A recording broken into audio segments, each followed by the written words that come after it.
এক কলম চুরি করা জিত থেকে বিশ্বকাপে রান আউট করে ইংল্যান্ডকে বিশ্বকাপ জিতিয়েছিলেন ইংল্যান্ডের বর্তমান অধিনায়ক জস বাটলার। সালটা 1999। জস বাটলার তখন মাত্র 9 বছর বয়সের একজন বালক। বয়স 9 হলেও ক্রিকেটের প্রতি তার ছিল এক অগাধ ভালোবাসা। সেখান থেকে 99 বিশ্বকাপে একটি ম্যাচ দেখতে যান ইংল্যান্ডের টন্ডন ক্রিকেট গ্রাউন্ডে। কিন্তু ম্যাচটি ইংল্যান্ডের ছিল না, ভারত ও শ্রীলঙ্কা মুখোমুখি হয়েছিল সেই ম্যাচে। ভারত ও শ্রীলঙ্কা দুই দলই তখন বিশ্বের নামকরা দুইটি দল।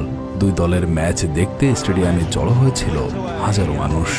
সেই ম্যাচে সৌরভ গাঙ্গুলি করেছিলেন 183 রান, রাহুল দ্রাবিড় করেছিলেন 145।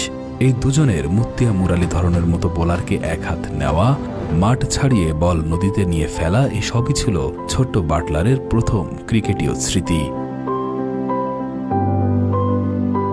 তবে দুদলের মাঝে ছোট্ট জস বাটলারের প্রিয় ক্রিকেটার ছিলেন শ্রীলঙ্কার অরবিন্দ ডি সিলভা।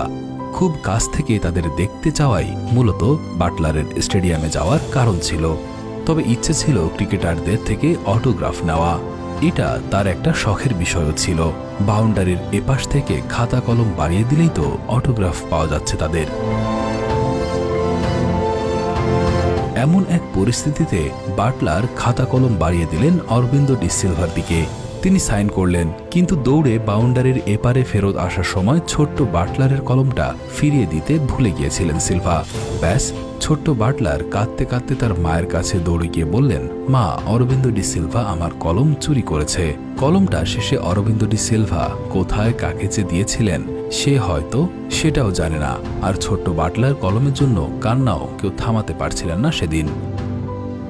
তখন বাটলার বলেছিল, তোমরা যেভাবে আমার কলমের মতো দেশ থেকে বিশ্বকাপ চুরি করে নিয়ে যাও, আমরাও একদিন তোমাদের থেকে বিশ্বকাপ নিয়ে আসব।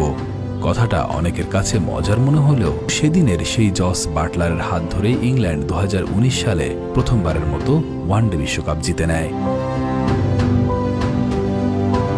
20 বছর আগে কলম হারানোর এক জিদেই 2019 বিশ্বকাপে গাপটিলকে রান আউট করে ইংল্যান্ডকে এনে দিয়েছিলেন খুশির উপলক্ষ। ছোট্ট সেই বাটলারের শখ ছিল ক্রিকেটারদের অটোগ্রাফ নেওয়া। এখন সেই বাটলারের অটোগ্রাফ নেওয়ার জন্য স্টেডিয়ামের গ্যালারিতে অপেক্ষা করে হাজারো মানুষ।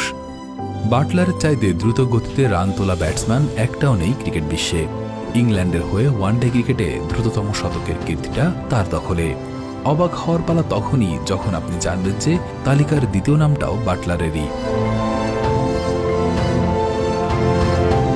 সেদিনের সেই কলম চুরিটা না হলে হয়তো আজকে ইংল্যান্ড ক্রিকেটে এমন জস বাটলারের জন্ম হতো না।